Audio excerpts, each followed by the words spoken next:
안녕하십니까. 예. 자, 4.8의 급수 수렴 판정법,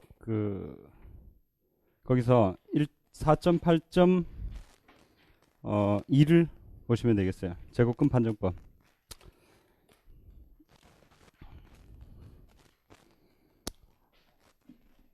지금,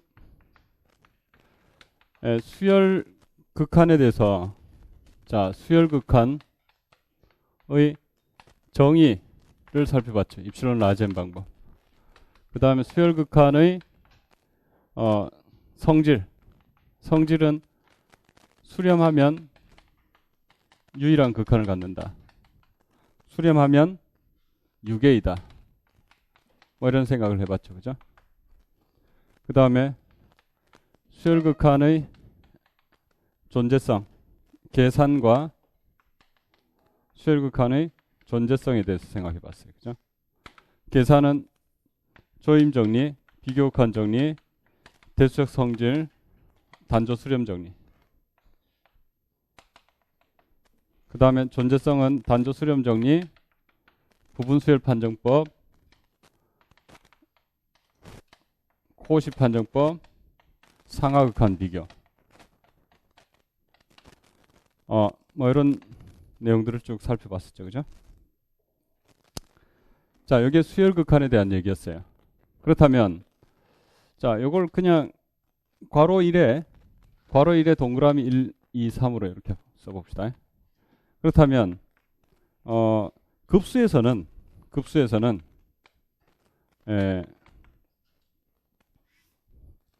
첫 번째 급수에 대한 그 얘기는, 실수한 급수는 이제 정의가 있겠죠. 그죠? 요게 수열이었고. 자, 무한급수의 정의는 부분합의 극한값이죠. 따라서 이제 SN이라는 시그마 K = 1부터 N까지 AK 요런 SN의 극한값, 그죠? 이것의 극한값이 어디론가 간다면 이 값을 시그마 N = 0부터 무한대 1부터 무한대까지 AN으로 정의했었다. 이거. 그죠?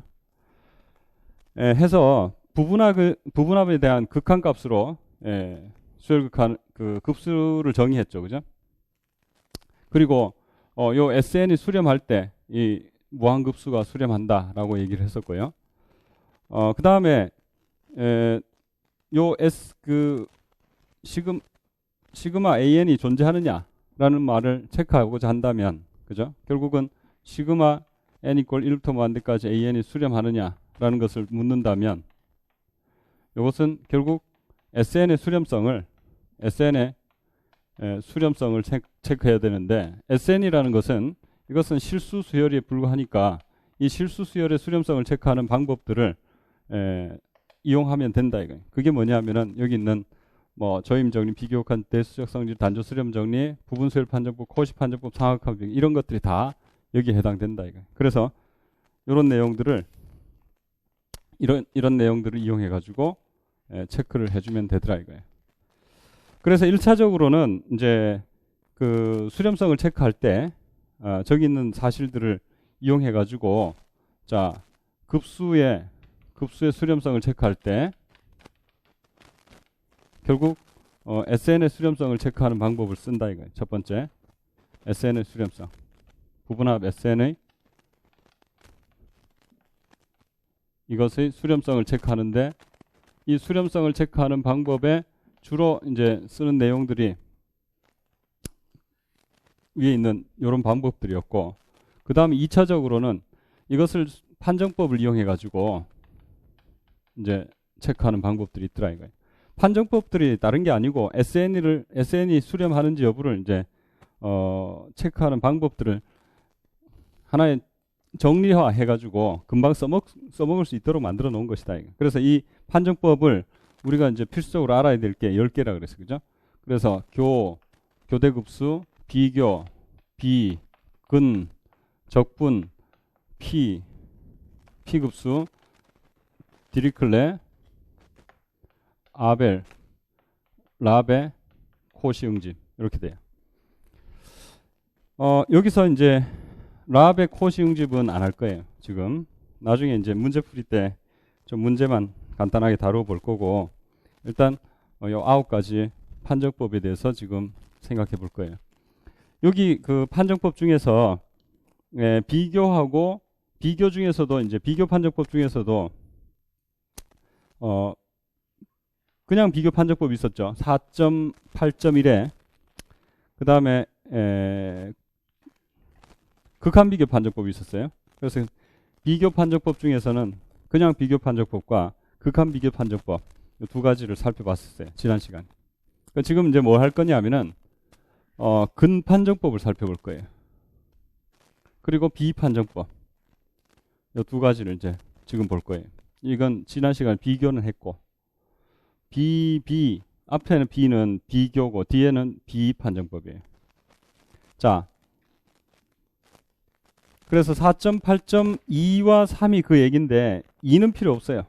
2는 보조 정리에 불과하고 4.8.3을 보시면 돼요. 동그라미.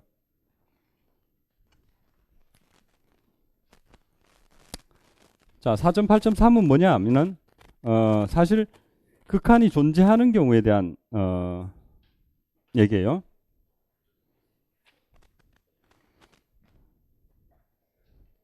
자,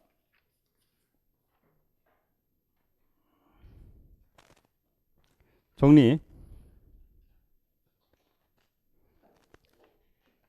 4.8.3의 뭐 사실상 일반화예요. 일반화. 극한이 존재하지 않는 경우에 대해서도 4.8.3을 이용할 수가 4.8.3을 이용할 수 있어요. 그래서 일반화된 그 근판정법인데 연습 문제 4.8.6이에요, 이게. 연습 4.8.6이라고 보시면 돼요. 이게 근판정법. 먼저 리미트의 절대값 an n이 뭐 n분의 1 n분의 1 요게 r이라고 할 때 일때 먼저 이제 첫 번째 r이 1보다 작으면 물론 뭐 0보다는 크거나 같을 것이니까 1보다 작을 때 시그마 an은 절대 수렴. 절대 수렴한다는 말은 절대 수렴은 수렴하죠. 그러니까 절대 수렴 해가지고 절대라는 말을 생략해도 되는 말이에요. 그죠? 그 다음에 두 번째 r이 1보다 클 때는 발산이에요. 그 다음에 세 번째 r이 1보다 r이 1일 때는 판정불능이다 이거예요. 그죠? 판정불능이라는 말은 r이 1인 경우에는 수렴하는 경우도 있고 발산하는 경우도 있다라는 거죠. 그러니까 r이 1이라는 정보 가지고는 수렴 발산을 얘기할 수가 없다는 거예요. 자, 원래 이게 4.8.3이죠. 근데 여기 리미트가 존재하는 경우도 이렇게 되지만 리미트 존재하지 않는 경우는 리미트 수업을 가지고 계산하면 된다. 이게 이제 4.8.3의 결론이에요. 일반화예요. 연수 문제 4.8.6. 그래서 요걸 보통 알고 계시는 게 좋아요. 자, 그래서 이 뭐 사실을 확인해 볼 건데 먼저 리미트 수업하고 리미트 인프에 대해서 우리 이거 잘 알고 있죠. 자, 리미트가 리미트 수업의 xn이 s다.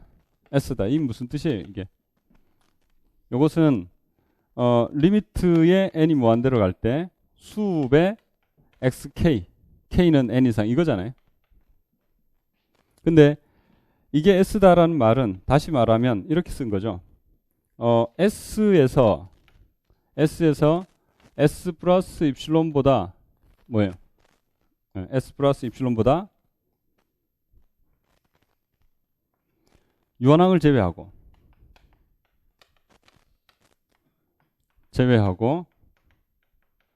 xn들이 이렇게 되죠. 그 다음에 s 마이너스 입실론보다 무한항에 대하여 이렇게 되죠. 이게 임의의 입실론이죠. 그죠? 당연히 임의의 입실론. 자, 이거 알고 계시죠? 그 다음에 t가 만약에 t가 리미트 인프에 xn이다. 그 말은 이게 리미트의 인피멈의 xk다. k는 n 이상, n이 무한대로 갈 때. 요거였고, 이게 뭐하고 같은 얘기냐면은 여기 t가 있으면은 t 빼기 입실론보다 유한항을 제외하고 이렇게 되고, t 플러스 입실론보다 뭐예요? 무한항에 대해서 이렇게 된다. 임의의 입실론, 무한항에 대해서. 기억나시죠? 그리고 리미트가 존재한다는 말은, 리미트 xn이 존재한다는 말은 리미트의 수배 xn은 리미트 인프의 xn과 서로 같다는 사실과 필수만 하죠. 그죠? 자, 극한값이 존재하면 리미트 수과 리미트 인프는 둘 다 뭐예요? 이게 여기 x하고 같은 값이, 이게 x라고 한다면 요건 그 x가 이 값하고 똑같다 이거예요. 그래서 극한값이 존재하는 경우는 리미트 수업을 그냥 리미트 값으로 그대로 취급해도 된다는 거 다 알고 계시죠? 그렇죠? 자, 그렇다면 지금 이제 여기서 R이 1보다 작은 경우를 생각해 봅시다. R이 1보다 작은 경우. 자, 증명.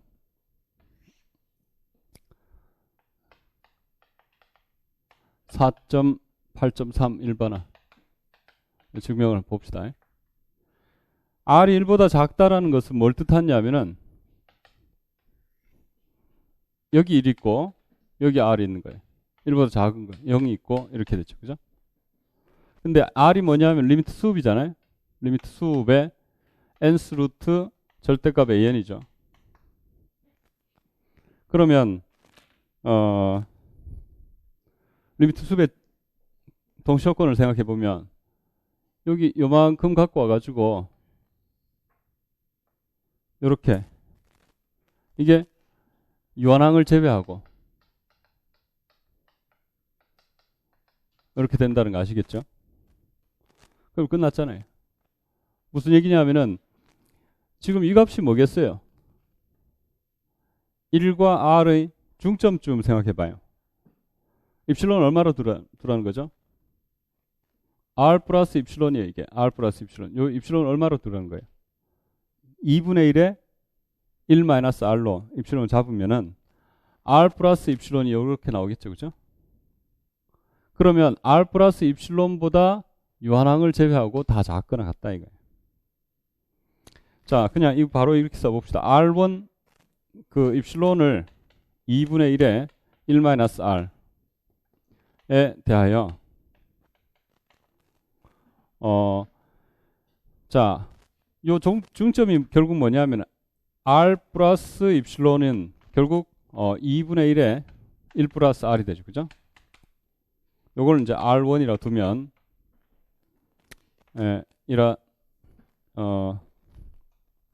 요거는 1보다 R보다 작다. 1보다 작다 이거예요. 그죠? 이므로 자, 여기 리미트 수업의 정의에 의해 리미트 수업의 정의 유한항을 제외하고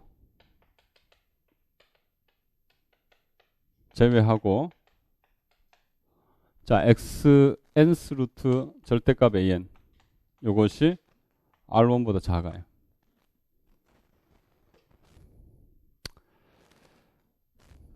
유한항을 제외하고는 다 이렇게 된다는 말은 사실상 어느 순간부터 이렇게 된다는 뜻이에요. 그렇죠? 여기 이거 안 되는 게 많아봐야 유한계밖에 안 되니까 그 중에서 맨 마지막 이걸 만족하지 않는 맨 마지막 다음 항부터는 그죠? 다 이걸 만족하더라고요. 그래서 뭐 이렇게 써도 되죠. 라젠이 존재해가지고 만족하기를 nth 루트 절대값 an 이것이 R1보다 작다. 임의의 그 항 이후에 대해서 어느 순간부터는 다 이렇게 된다 이거예요. 그러면 생각해봐요. 양변에 뭐예요? n제곱을 취하면 결국 만족하기를 an의 절대값이 R1의 n제곱보다 자 이렇게 작거나 같아진다는 거 알겠죠? 근데 R1은 1보다 작잖아요. R1은 1보다 작기 때문에 결국은 이 값, 이거 시그마 처음에 이게 수렴하잖아요. 당연히 이것도 수렴하죠. 그죠? 비교 판정법. 그래서 그냥 바로 비교 판정법 쓰면 되는 거 아시죠? 시그마 R1의 n제곱, n이 1부터 무한대까지. 이것은 수렴함으로 비교 판정법에 의해 저쪽이 수렴한다. 시그마 절대값 n이 1부터 무한대까지 수렴한다. 즉 절대 수렴하는 거죠. 절대 수렴하면 수렴하기 때문에 시그마 an 이게 수렴한다. 이렇게 바로 쓰면 되겠죠. 뭐 사실 절대 수렴한다는 얘기만 결론을 내려도 되잖아요. 아까 저기서 그냥 절대 수렴이 결론이니까 여기까지만 해둡시다.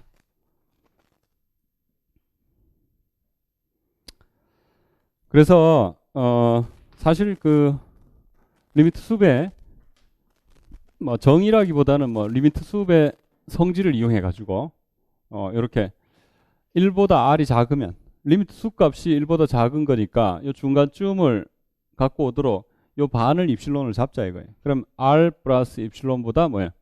요한항을 제외하고 다 작다 이거예요. 그 말은 특정한 항 라지한 이후로 다 작다라는 뜻이죠. 그래서 여기가 사실 뭐 설명이 길지만 이게 바로 나오는 거죠. 그럼 양변에 n승 취하면 끝나는 거예요. 왜? 이게 수렴하잖아요. R1이 1보다 작잖아요. R1이 어떤 값이죠? 요거예요. 요 값, 요거 중점을 R1을 잡았다. 자, 그렇다면 두 번째. 리미트 수업이 돼도 되는 이유를 아시겠죠? 그죠? 자, R이 1보다 크다라고 하면 발산한다. 그죠? R이 1보다 크다라고 하면 발산한다. R이 1보다 크다면 이제 이런 상황이에요.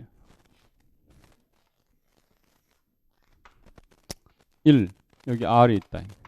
크다. 그러면 이번에는 이제 이게 리미트 수업이니까, 그죠? 이게 리미트 수업의 an의 n스 루트 an의 절대값이죠. n스 루트 an의 절대값. 이건데 이게 1보다 크다면 자 r 플러스 입실론보다 요한항을 제외하고 작다. 이 뭐 이런 건 별로 의미가 없는 얘기예요. 자 r 마이너스 입실론을 이렇게 잡아볼까요? 그래도 되고 그냥 큼직하게 이렇게 잡아도 돼요. 그죠? 별 상관없어요. 자, 중요한 것은 자, 여기서 요것보다 큰 것이 뭐예요? 무한항이죠. 무한항에 대하여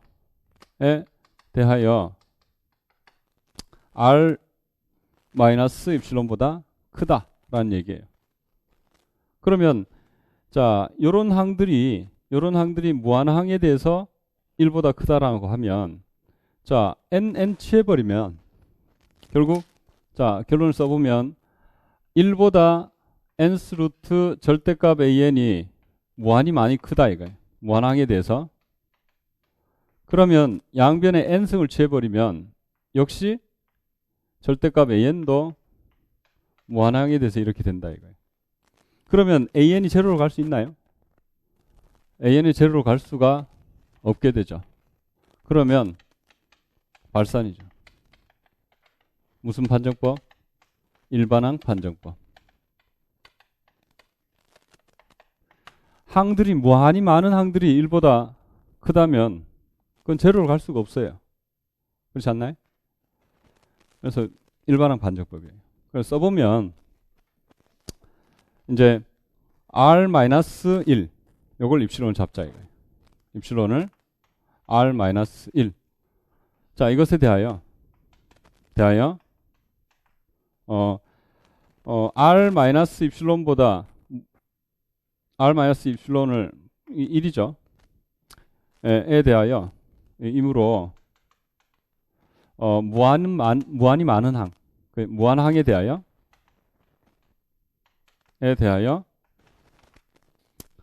자 1보다 크다 이거예요. 그죠? n스 루트 절대값 an 이렇게 되죠. 그러면 이제 결국 자 이걸 또 양변에 n승을 취해버리면 그래도 역시 그렇다 이거예요. 그죠? n승 취해도 그렇다. an 이렇게 쓸까요? 무한항에 대하여 1보다 절대값 an이 크다. 그러니까 여기서 뭐 복잡한 생각할 필요도 없어요. an이 제로로 갈 수 없다. 그러니까 시그마 an은 발산. 일반항 판정법.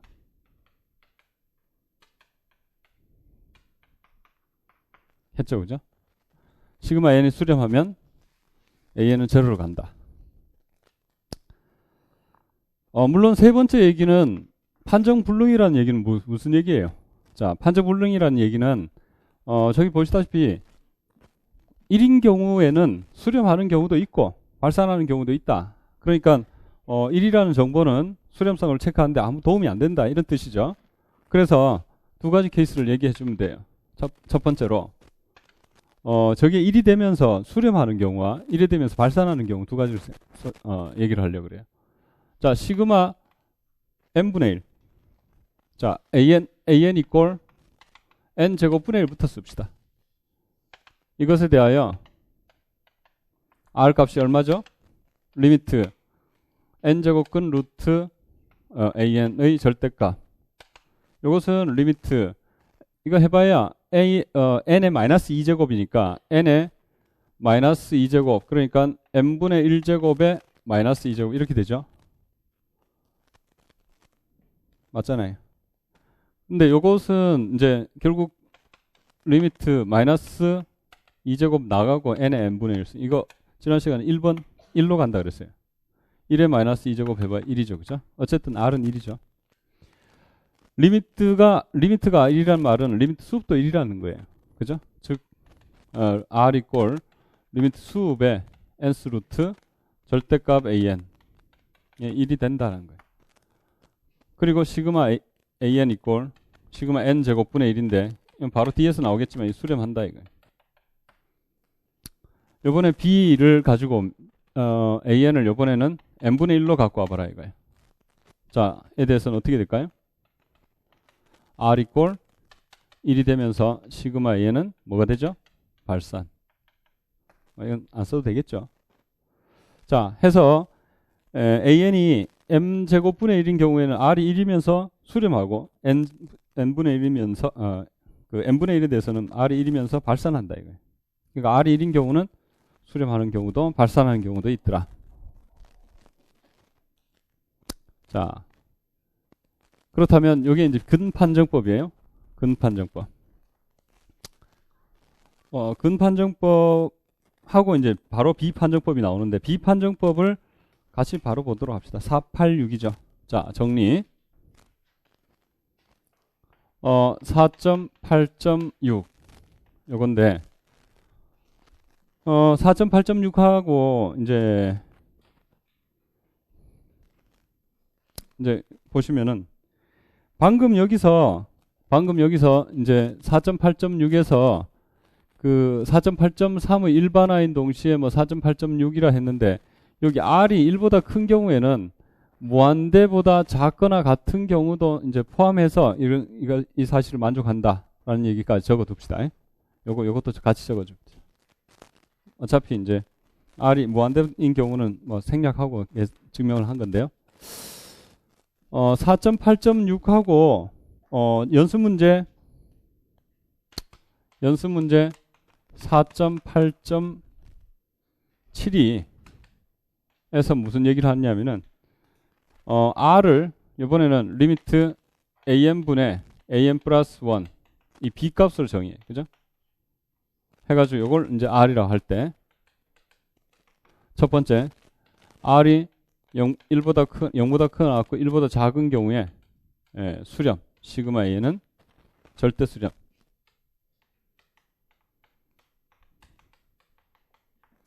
그 다음에 두 번째 r이 1보다 크고 무한대보다 작거나 같을 때 무한대일 때는 당연한 얘기잖아요. 위에도 마찬가지고 거기에 연습 문제 나와 있어요.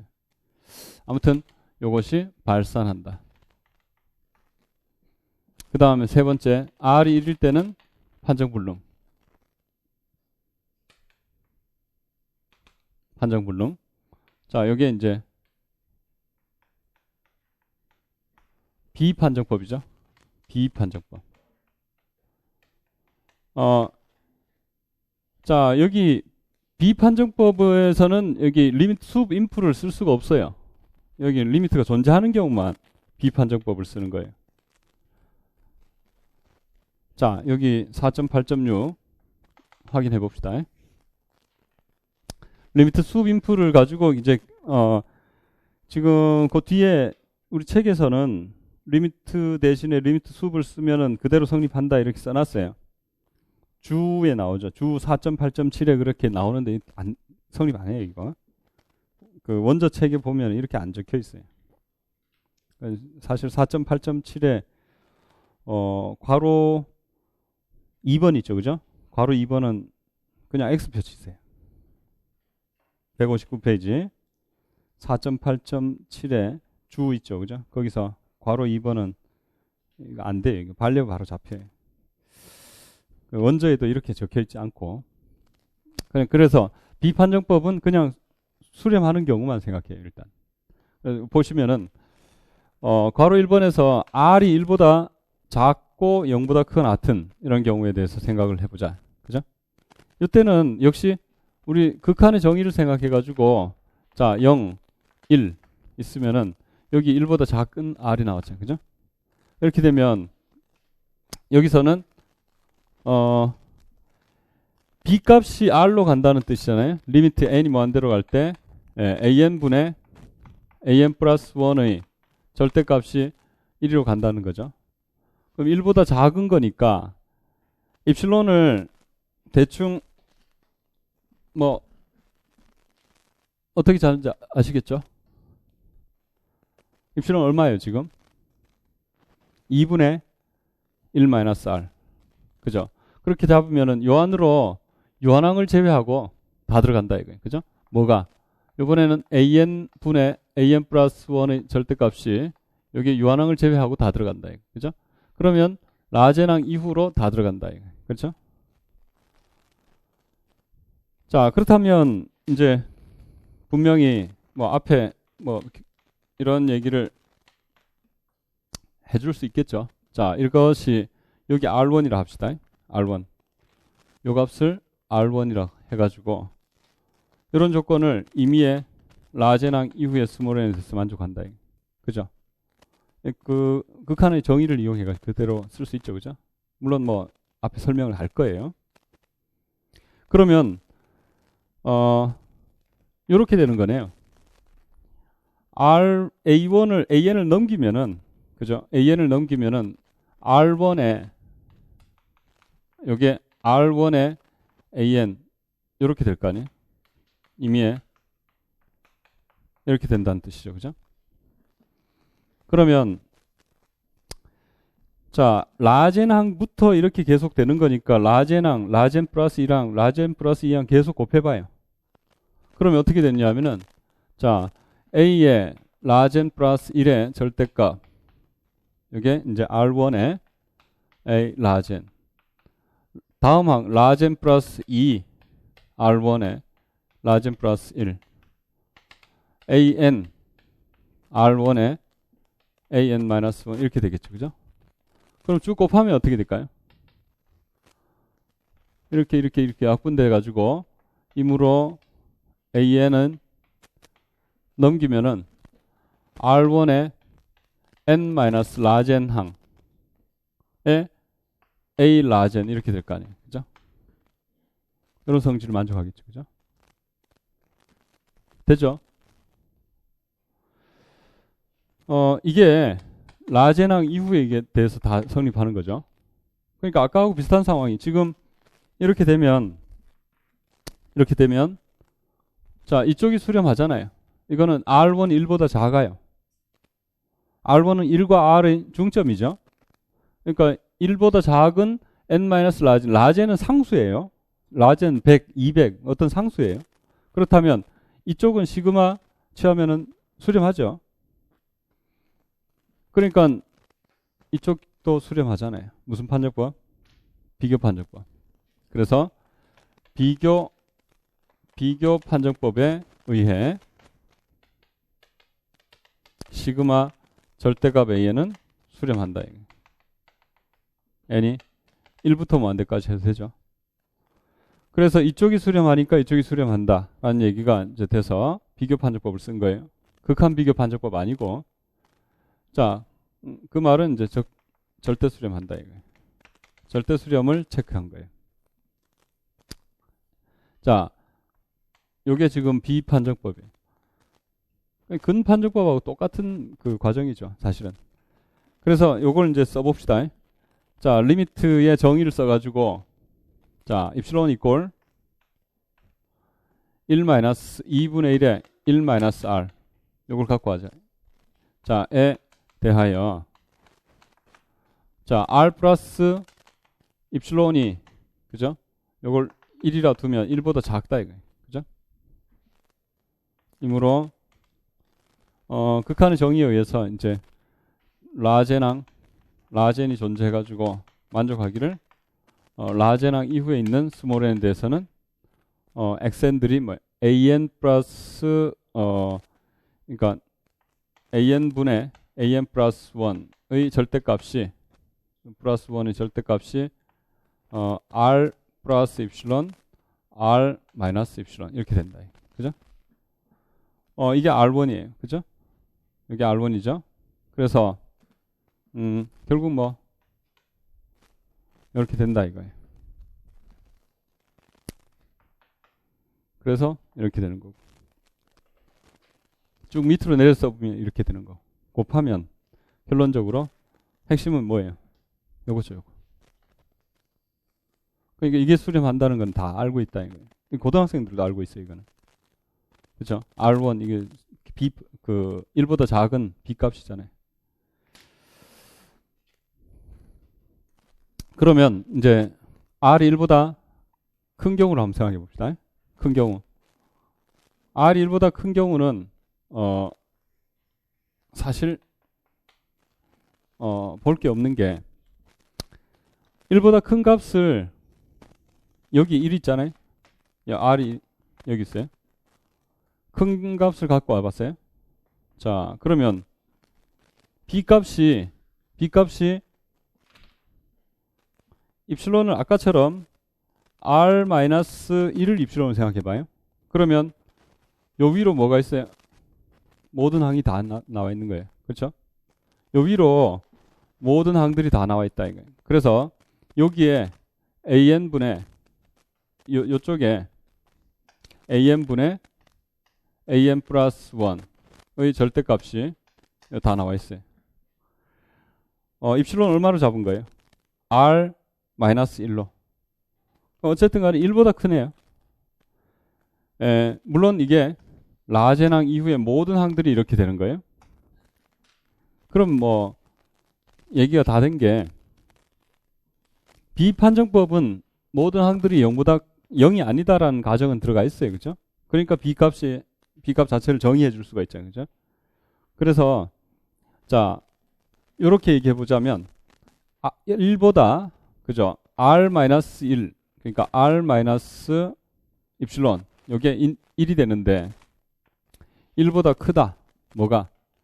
AN분의 AN 플러스 1 절대값이 임의의 라젠항 이후에 이렇게 된다는 사실을 확인.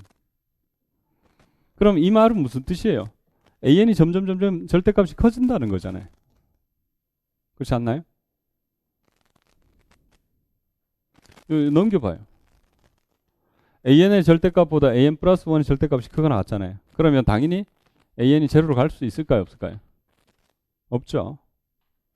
제로로 갈 수 없으니까 발산인 거예요. 자, 써보면 지금 넘어갔어요. 넘어가면 AN 플러스 1 이렇게 되죠. 자, 임의의 N이네. 다시 풀어 써볼게요. 자, N 집어넣으면 A 라젠 플러스 1 그러면 또 N 플러스 1 집어넣으면 A의 라젠 플러스 2 이런 식으로 되는 거 아니에요. 그러니까 물론 이것은 0보다 크죠. 그러면 이므로 AN이 제로로 갈 수 없다는 건 확실하죠. 시그마의 발산이에요. 무슨 판정법? 일반항 판정법.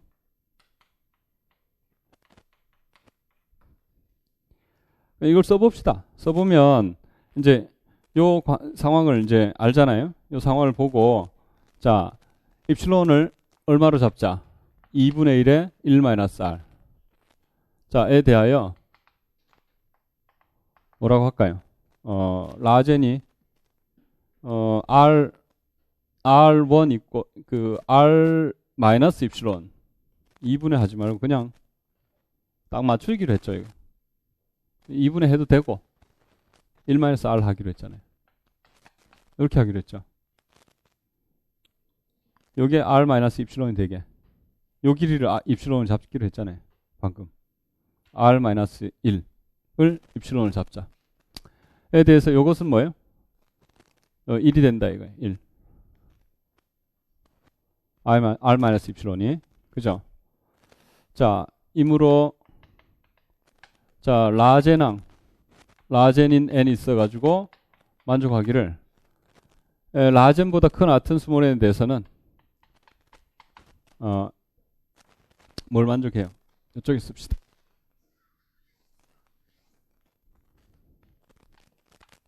R 마이너스 입실론 다시 말해 1보다 크다. AN분의 AN 플러스 1의 절대값. 물론 R 플러스 입실론보다 작다. 그러면 이제 이렇게 되는 거죠. 뭐 이쪽만 쓴 거예요. 이쪽만 써가지고 라젠항 이후에 이렇게 되죠. 그래서 AN이 제로로 가지 않는다. 따라서 발산. 자, 그러면 세 번째는 이제 역시 R이 1일 때는 판정 불능이다라는 얘기인데 얘는 똑같아요. B를 그대로 쓰면 AN을 n 제곱분의 1이라 두면 에 대하여 그냥 시그마 AN은 수렴하고 R은 리미트 AN분의 AN 플러스 1 이거 해봐야 그대로 1 나와요. 그 다음에 시그마 AN 이꼴 n분의 1을 잡으면은 역시 시그마 AN 발산한다. 발산하고 그 다음 R 이꼴 리미트 이건데 이게 또 1이 나와요. 1인 경우는 수렴하는 경우도 있고 발산하는 경우도 있기 때문에 R이 1이라는 정보는 별로 의미가 없다. 이런 얘기죠. 그래서 이게 비판정법. 그러면 이제 리미트가 존재하지 않는 경우는 어떻게 하느냐? 비판정법 쓰지 말라 이거예요. 근판정법은 극한이 존재하지 않더라도 리미트 수업을 가지고 계산하면 된다 이거예요. 그래서 자연스럽게 리미트의 이 b 값이 존재하는 것과 이 b 값 그 nth 루트 an의 절대값 이게 언제 극한이 존재할 것이냐, 극한이 존재하는 서로 상관관계가 어떻게 될 것이냐, 이 서로 값은 어떻게 될 것이냐, 뭐 이런 것들에 대해서 이제 관심을 갖게 되겠죠. 그 관심에 대한 결론은 뭐냐? 자, 거기 이제 루딘 책에 뭐 나와 있다로 뭐 소개가 돼 있는데, 지금 주로 해가지고 그 나와 있는 그 내용이 주 4.8.7에 지금 159페이지 있죠, 그죠? 4.8.7의 괄호 3번이 이런 얘기예요. 주가 노트예요, 노트 4.8.7. 뭐 주의하라 이런 뜻에서 이제 괄호 3번. 여기 뭐를 얘기하고 있냐면은 먼저 루딘 책에 나오는 내용이 좀 어려운 해석학 책이죠. 루딘 책에 나오는 내용이 이 부등식이 소개돼 있어요. 요거 리미트 인프의 nth 루트 절대값 an, 리미트 수업의 nth 루트 절대값 an. 그 다음에 리미트 수업의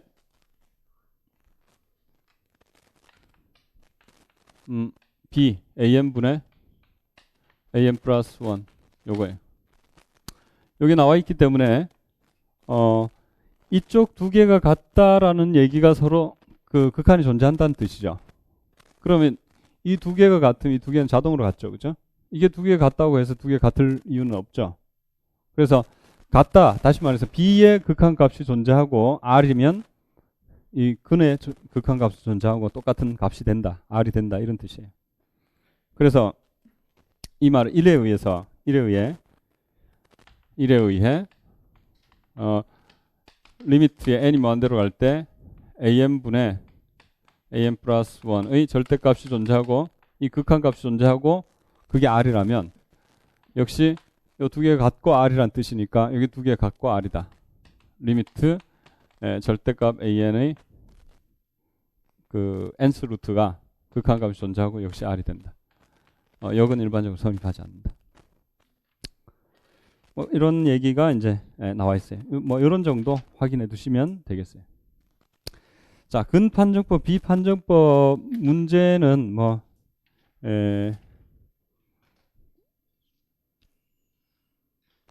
기출 문제 하나만 해보도록 합시다.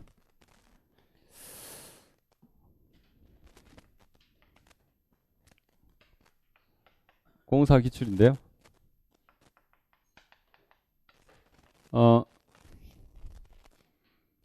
시그마 n이 1부터 무한대까지 n 플러스 1의 n제곱 분의 n 팩토리얼 수렴하느냐. 자, 팩토리얼이 나오면 b가 좋아요. b가. 왜냐 앞에서 d를 앞에 거 분의 뒤에 거 하면은 팩토리얼이 해결이 돼버리죠. 그래서 an 이꼴 n 더하기 1의 n제곱분의 n 팩토리얼.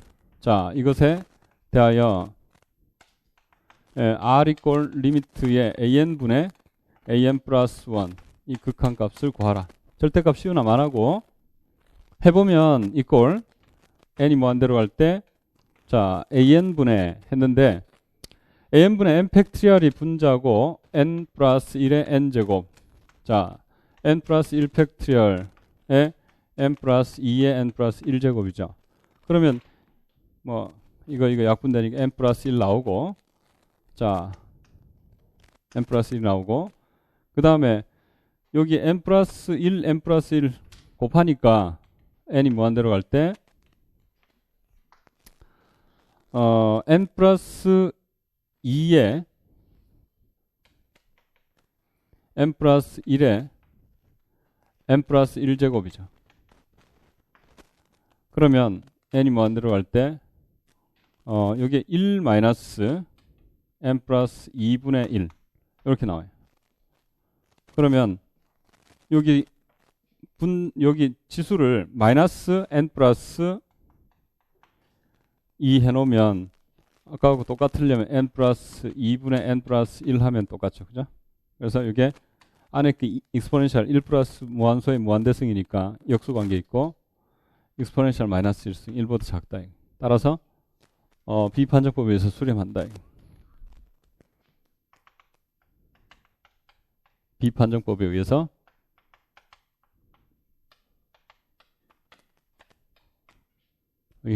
수렴. 이게 그냥 제일 지금까지 나왔던 문제 중에 제일 쓸만한 내용이 되겠고요. 그 다음에 그 뒤에 이제 교대급수 판정법,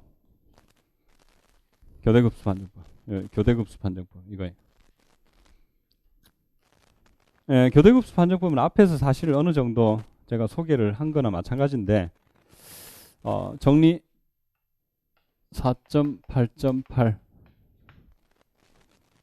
교대급수 판정법 하기 전에 앞에서 이런 얘기 했어요.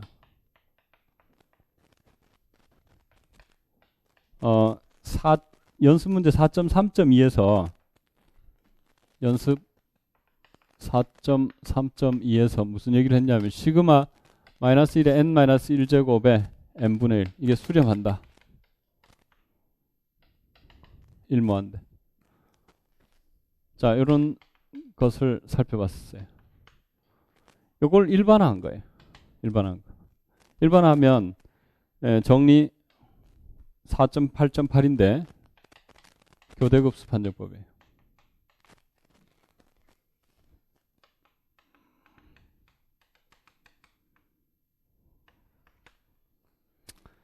교대급수 판정법을 실수의 AN에 대하여 이렇죠. 시그마 마이너스 1에 n-1제곱의 an 이게 수렴하면 an은 어디로 갈까요? 0으로 가죠. 왜냐하면 요 마이너스 1에 n-1제곱의 an이 0으로 가니까 an도 당연히 0으로 가죠. 그죠? 근데 여기 성립하니 an이 0로 가기만 하면 이게 수렴하느냐라는 문제를 만족하기 위해서는 요 an에 대한 조건이 필요해요. an에 대한 조건이 여기 성립하기 위한 조건인데 이건 항상 성립하는 거예요. 이거 아무 조건 없이. 그죠? 자명한 얘기잖아요. 그런데 자명이라기보다는 일반항 판정법이죠. 사실은 뭐 거의 우리 수준에 자명하지만 자, 여기 성립하기 위한 조건이 뭐냐? an이 0 이상 임의의 n이네. 그 다음에 an이 단조 감소. 단조 감소. 뭐 단조 감소 있을까요? 단조 감소일 때. 예, 단조 감소. 일 때 필요충 조건 된다 이거. 자, 이쪽은 뭐 그냥 됐죠. 이제 이거는 일반항 판정법.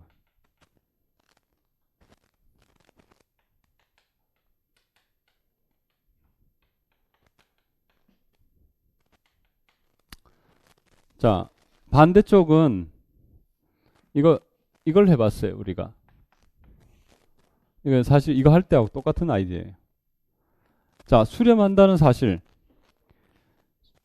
시그마 마이너스 1에 n-1제곱의 an이 수렴한다는 사실을 확인하기 위해서 그것의 부분합을 가지고 올 거예요. 부분합. 부분합은 시그마 k 꼴 1부터 n까지 마이너스 1의 k 마이너스 1제곱의 ak. 이걸 이제 n인 n. 이라 할 때 자, 뭐 어차피 SN이 수렴한다는 사실을 체크해야 돼요. 그죠? 근데 교대급수이기 때문에 짝수항, 홀수항, 짝수항, 홀수항이 계속 다르게 움직이고 있는 거잖아요. 그래서 여기 있는 항들 각각은 1일 때 생각하면 A1 마이너스 A2 더하기 A3 빼기 A4 뭐 이런 식으로 가니까 결국은 지금 SEN이라는 것이 어디론가 수렴한다는 사실을 확인하고요. 그 다음에 SEN-1도 그 S로 수렴한다는 사실을 체크해가지고 결국 시그마 리미트 S 그 시그마 n 이꼴 1부터 뭐 안 될까지 AN. 다시 말해서 이게 리미트 SN 아니에요? 이게 S로 간다. 이렇게 보이는 방법을 썼었죠. 이게 지금 어디서 여기서 그렇게 했었어요. 그래서 이걸 똑같이 이렇게 생각해 보면 되겠다. 이거. 그러면 이 사실은 어떻게 체크하느냐 하면은 간단한 게 이 두 가지 관점에서 생각해 봐요. 그렇죠? SEN이라는 것은 첫 번째 항은 더하기고 빼기고 더하기고 빼기고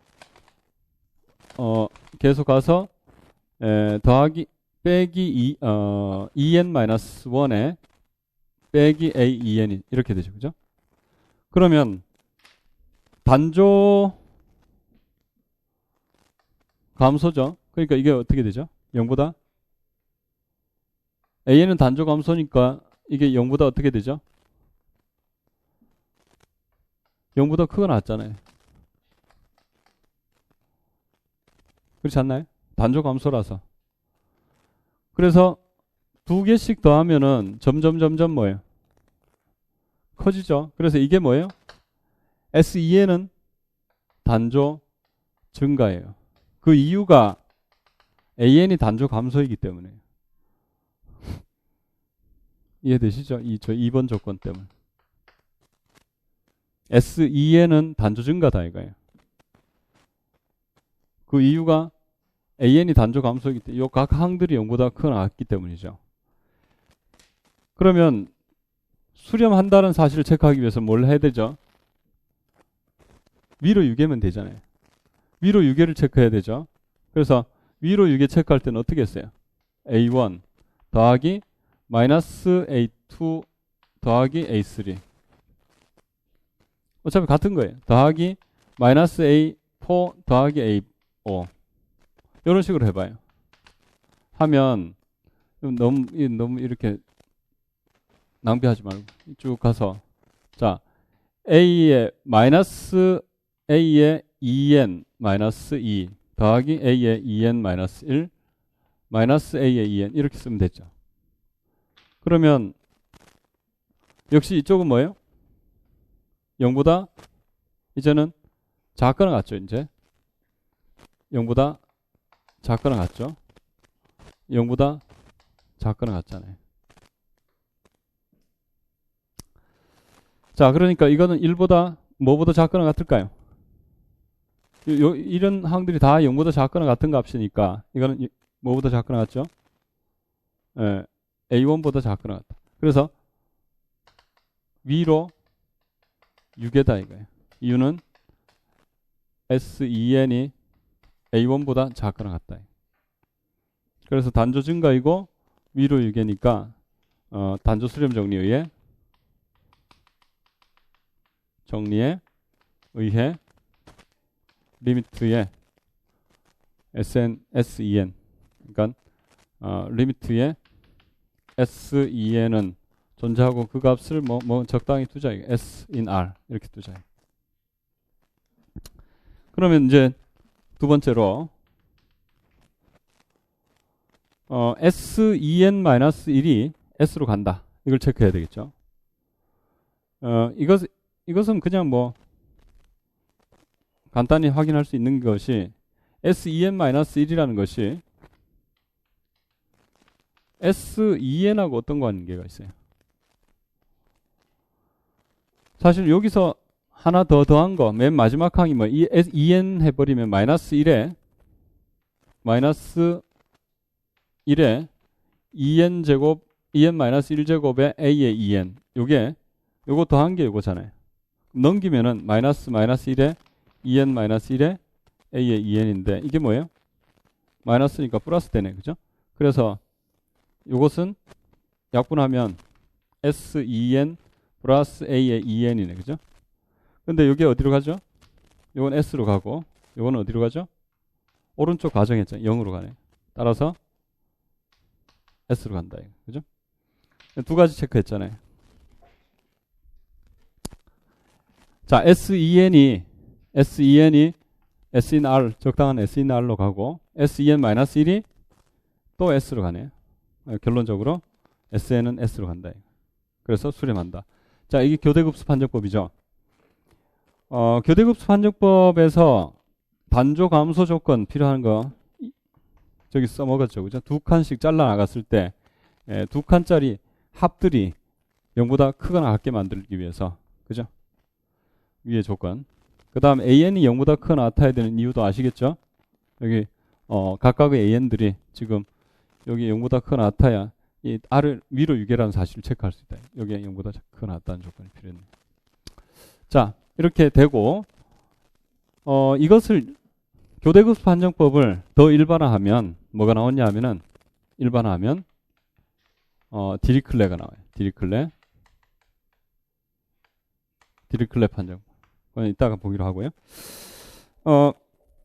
교대급수 판정법의 그 문제가 두 번 정도 이제 2000년 이후에 기출 문제로 생각했을 때 두 번 정도 나왔어요. 자, 06 기출인데 자, 시그마 마이너스 1에 시그마 n 이퀄 1부터 뭐 한 데까지 마이너스 1에 n 플러스 1제곱의 사인에 루트 n분의 파이. 자, 이게 수렴하느냐? 자, 뭐 이게 사실 객관식 문제였는데 객관식 이제 선다형 문제였죠. 선다형 문제에서 뭐 결과적으로 이게 기억, 니은, 디귿 중에서 하나가 되어서 뭐 옳은 것을 고르라 뭐 이런 문제였죠. 예. 여기서 그 n 플러스 1제곱 했던 아니면 n제곱 했던 아무 상관없다는 거 아시겠죠? n 마이너스 1제곱 했던 그죠? n 마이너스 1제곱 하나 n 플러스 1제곱 하나 값이 같아요. 그렇죠? 같아서 사실 원래 이 문제가 나왔었는데 n 플러스 1제곱 하나 n 마이너스 1제곱 하나 값이 같기 때문에 교대급수 판정법을 쓰면 된다는 거 아시죠? 그런데 이게 n제곱이 돼도 같은 얘기죠. 왜냐하면 n제곱 돼봐야 양변에 n 마이너스 1 곱해버리면 되니까 결국은 수렴성은 똑같은 얘기가 돼요. 그래서 이게 플러스 1인지 마이너스 1인지 n인지 이런 건 아무 관계가 없다 이거예요. 그렇죠? 그래서 여기서 이제 n 플러스 1이 나왔는데 뭐 n 플러스 1이든 n 마이너스 1이든 n 마이너스 2가 되든 n 마이너스 100이 되든 아무 상관없다 이거. 어쨌든 이제 수렴성을 체크해 보고자 라는 얘기죠. 그러면 뭐 교대급수의 꼴이니까 이걸 an이라 잡으면 되겠죠. an. 그럼 an이 0보다 크거나 같다. 그 다음에 an이 단조 감소일 때 그러면 이게 제로로 간다는 사실 때문에 교대급수 판정법의 수렴 이렇게 되겠죠. 그렇다면 요게 단조 감소인지 여부를 확인하기 위해서 뭘 생각해야 되냐면은 루트 n분의 1 다시 말해서 사인의 y꼴 사인의 파이 x 이걸 한번 생각할까요? 뭐 사인 x를 가져가서 생각해 볼까요? 파이 x 해도 되고 요거는 이렇게 생겼죠. 여기가 1이고 2분의 파이고 여기 1이고 뭐 파이고 이렇게 돼 있죠. 그죠? 사인이 이렇게 됐으니까 이제 an을 저렇게 잡으면 an을 두 개를 사인의 루트 n분의 파이 이렇게 잡으면 n인 n 이라 두자 그러면 첫 번째 an은 0보다 크거나 같다. 그 다음에 두 번째 an은 단조 감소이다. 그리고 세 번째 an이 제로로 가는지 여부를 체크해 보니까 n이 먼데로 갈 때 an은 제로로 가더라. 결국 교대급수 판정법에 의해서 수렴 이렇게 되는 거죠. 그렇다면 0 이상이다라는 사실을 어떻게 알 수 있어요? 뭐 당연하죠. 그죠? 여기가 루트 n분의 1이라는 것이 1보다 크거나 같으니까 그 1보다 작거나 같고 양수죠. 그죠? 그러니까 루트 n분의 파이 루트 n분의 루트 n분의 파이가 여기 들어가네. 그죠? 제로와 파이 사이에. 그러니까 0보다 크거나 같잖아요. 그래서 이유는 루트 n분의 파이는 제로 파이에 들어가기 때문에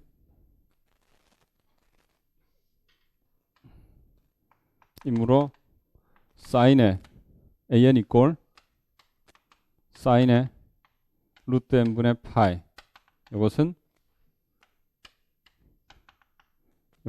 0 이상이다. 그죠? 임의의 1 이상인. 그 다음에 이것은 an이 단조 감소다.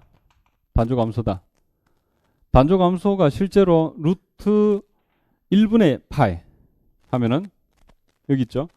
루트 2분의 파이 하면은 여기 있죠. 그래서 여기 있다가 루트 3분의 파이 루트 4분의 파이 이까지는 오히려 커지죠. 그 다음에 작아지죠. 그죠? 그래서 4 이상에 대해서 단조감수다 이렇게 말할 수 있죠. 그래서 그냥 그 그래프를 보면 an 이꼴 사인의 루트 n분의 파이 그러니까 엄밀하게 얘기하자면 사인 x의 미분을 생각해 보면 그죠? 이렇게 할까요? 4 이상 n에 대해서 루트 n분의 파이가 어디 들어갔냐면은 0,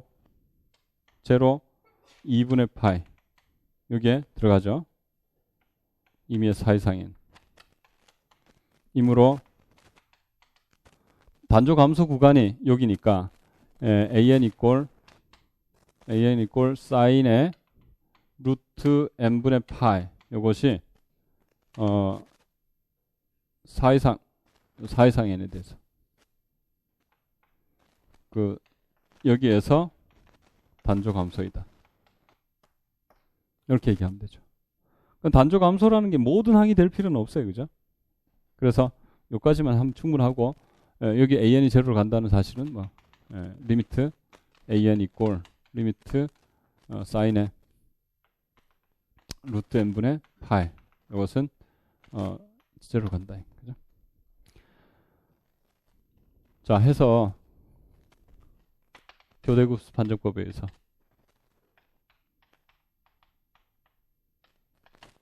에 의해 시그마 마이너스 1에 n 플러스 1에 an은 수렴한다.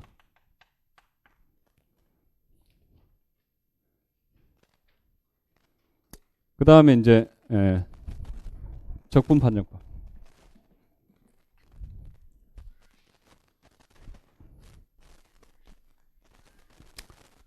적분 판정법은 책에 지금 안 나와 있어요. 안 나와 있는데 알고 계셔야 되죠. 적분 판정법.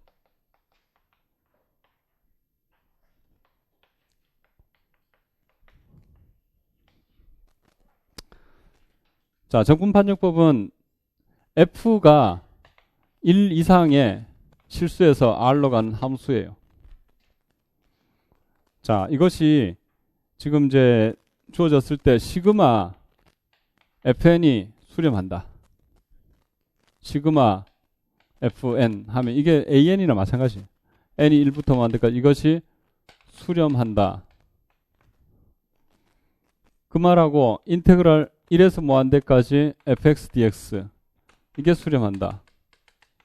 이게 필요 충분하기 위한 조건이 뭐냐? 이것이 자 fx가 이렇게 주어졌다면 첫 번째 fx는 0 이상이다라는 조건 임의의 x인 1 무한대 이런 조건을 가지고 있고 그 다음에 f가 단조 감소라는 조건이 필요해요. f는 1 무한대에서 단조 감소일 때 자, 이것과 이것이 같은 말이다. 원래 알고 싶은 건 이쪽이죠. 근데 알 수 있는 게 이쪽이죠. 그죠? 그래서 이쪽을 이용해 가지고 이쪽을 체크하겠다. 물론 자, 요 사실을 확인하는데 그냥 사실 이게 수렴한다는 말은 항들이 0보다 크거나 같다는 조건이 들어가 있기 때문에 항들이 0보다 크거나 같다는 조건이 들어가 있기 때문에 수렴한다는 말은 크지 않다는 얘기예요. 다시 말해서 시그마 fn 이것이 유한 n 이꼴 1 무한대 이거다 이거예요. 역시 마찬가지 이쪽도 즉 인테그랄 1에서 무한대까지 fx dx 이것이 자 수렴한다는 말은 이것이 뭐예요? 무한대가 아니란 이런 뜻이죠. 그래서 크지 않기만 하면 크지 않다 이거예요. 그죠? 역시 필요 충분 조건. 그래 크기 비교를 하면 충분하다는 거예요. 크기 비교를 어떻게 하느냐? 자, 1 무한대가 있고요. 1 무한대가 됐다면 여기 y꼴 fx가 있으면 자, y꼴 fx는 단조 감소라 했기 때문에 이런 거죠. y꼴 fx. 그죠? 그 다음에 여기 2가 있고 여기 3이 있고 여기 4가 있고 5가 있다. 이렇게 돼 있어요. 그러면 이렇게 생각해 봐요. 일단 이게 얼마죠? 1 곱하기 F1이죠.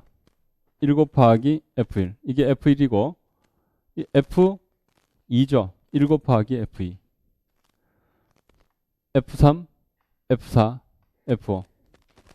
그래서 이런 빨간 직사각형들을 다 더해놓으면 이 적분값보다는 크거나 같죠. 그죠? 자, 다시 말해서 이 사실 알죠? 인테그랄 1 무한대의 fx dx는 시그마 n 이꼴 1 무한대의 fn보다 작거나 같다. 틀림없죠? 요게 노란 거고, 죄송해요. 요게 빨간 거고, 요게 노란 거예요. 그죠? F1 더하기 F2 더하기 F3 더하기 F1 뭐 이런 식으로 되니까. 그렇다면 자 요렇게 하면 요거 하면은 결국 노란 거보다 밑에 있죠. 그럼 이건 얼마예요? 1 곱하기 F2다 이거예요. 요것은 1 곱하기 F3. 요것은 1 곱하기 F4. 다시 말해서 시그마 1 곱하기 F2 n 이꼴 2부터 무한대까지. 그죠? fn을 생각한 것이 파란 거다 이거예요. 파란 건 노란 거보다 밑에 있다 이거예요. 그렇죠? 그렇다면 자, 요 부등식 1번, 요 부등식 2번이라 본다면 자, 이쪽은 뭐에 의해서 되는 거예요? 자, 이게 유한이면 자, 요거부터 합시다. 이쪽부터 합시다. 요거부터 먼저 합시다.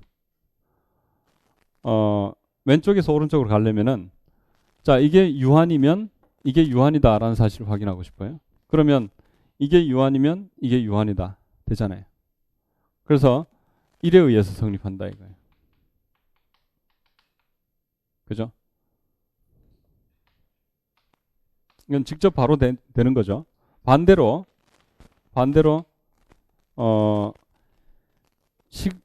이제 오른쪽으로 가정해 1 무한대 이게 fx dx 이게 수렴하면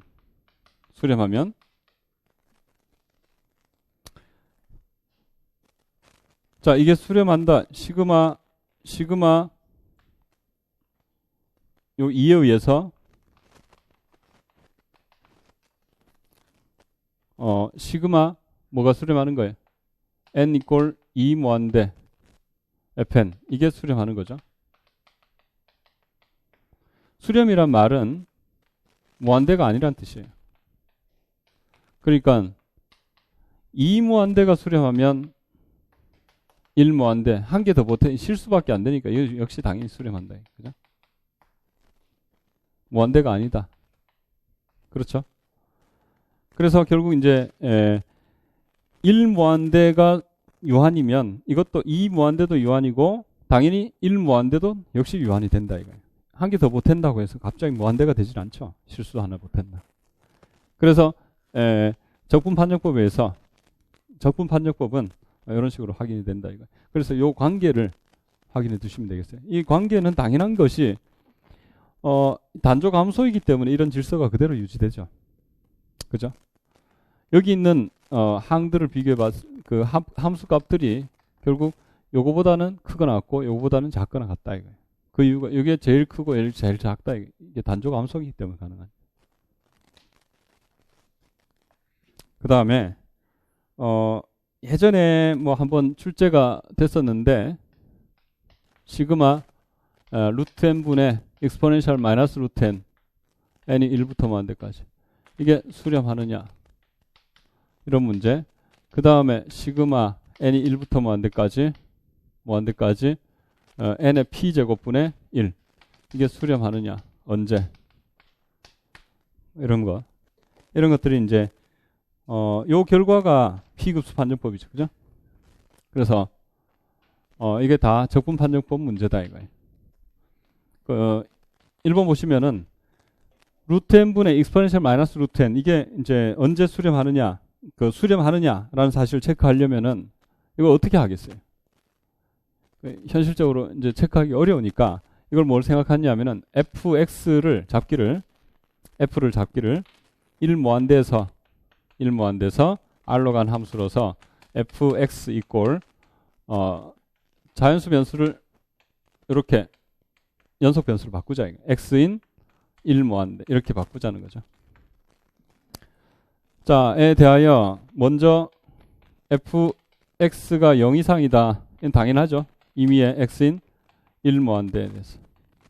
그 다음 두 번째, 단조감소이다. 단조감소를 체크하면 적분값이 특이적분이 1무한대가 수렴하면, 그죠? 수렴한다. 급수가 수렴한다. 이렇게 얘기해야 되겠죠. 근데, 단조감소라는 사실을 어떻게 체크할까요? f는 1무한대에서 단조감소. 요거는 그냥, f'x를 계산해보면 0보다 작거나 같다는 사실이 나와요. f'x 구하면은 밑에 분모 제곱분에 그 분자 미분 해서 밑에 그 분모 곱하고 빼기 뭐 목세 미분법을 써가지고 계산하면 이게 이제 계산을 해보면 마이너스 루트 x 곱하기 x 루트 x분의 루트 x 더하기 1 나와요. 0보다 작거나 같다. 이게. 자, 그 다음에 세 번째로 이제 뭘 체크해야 될까요? 인테그랄 1무한대 fx dx 이걸 계산할 수가 있다. 이건 뭐 당연히 루트 x를 t로 치환하면 되잖아요. 그럼 2 루트 x분의 1의 dx 이꼴 dt다 이거예요. 그래서 이건 1에서 무한대까지 나오고 2 루트 x분의 1 나오니까 뭐예요? 2 익스포넨셜 마이너스 t의 2dt 되나요? 그래서 계산하면 마이너스 2의 마이너스 t 제로 1 무한대 되나요? 그러면 무한대 집은 제로고 1 집어넣으면 2의 마이너스 1 어쨌든 뭐 수렴하네. 그죠? 따라서 적분 판정법에 의해 수렴한다. 그 다음 2번은 적분 판정법 이용하면 적분을 할 수 있겠잖아요. 그죠? 에 의해 시그마 n의 p제곱분의 1 이것은 p가 1보다 클 때 수렴하고 p가 1보다 작거나 같고 0보다 클 때 발산한다. 무한대가 된다는 사실을 알 수 있어요. 이건 뭐 그냥 계산해보면 바로 나오죠. 그죠? 요 결과를 P급수 판정법이라 부른다 이거예요. 그리고 뭐 이거는 계산 안 해도 되겠죠. 자, 이제 거의 다 됐어요. 디리크레 아벨 두 가지 간단하게 정리하고 이제 뭐 증명을 하지 않고 그냥 디리클레 아벨 판정법을 결과만 소개하고 문제 풀고 넘어갈 거예요. 조금 쉬었다가 디리클레 판정법 하도록 합시다.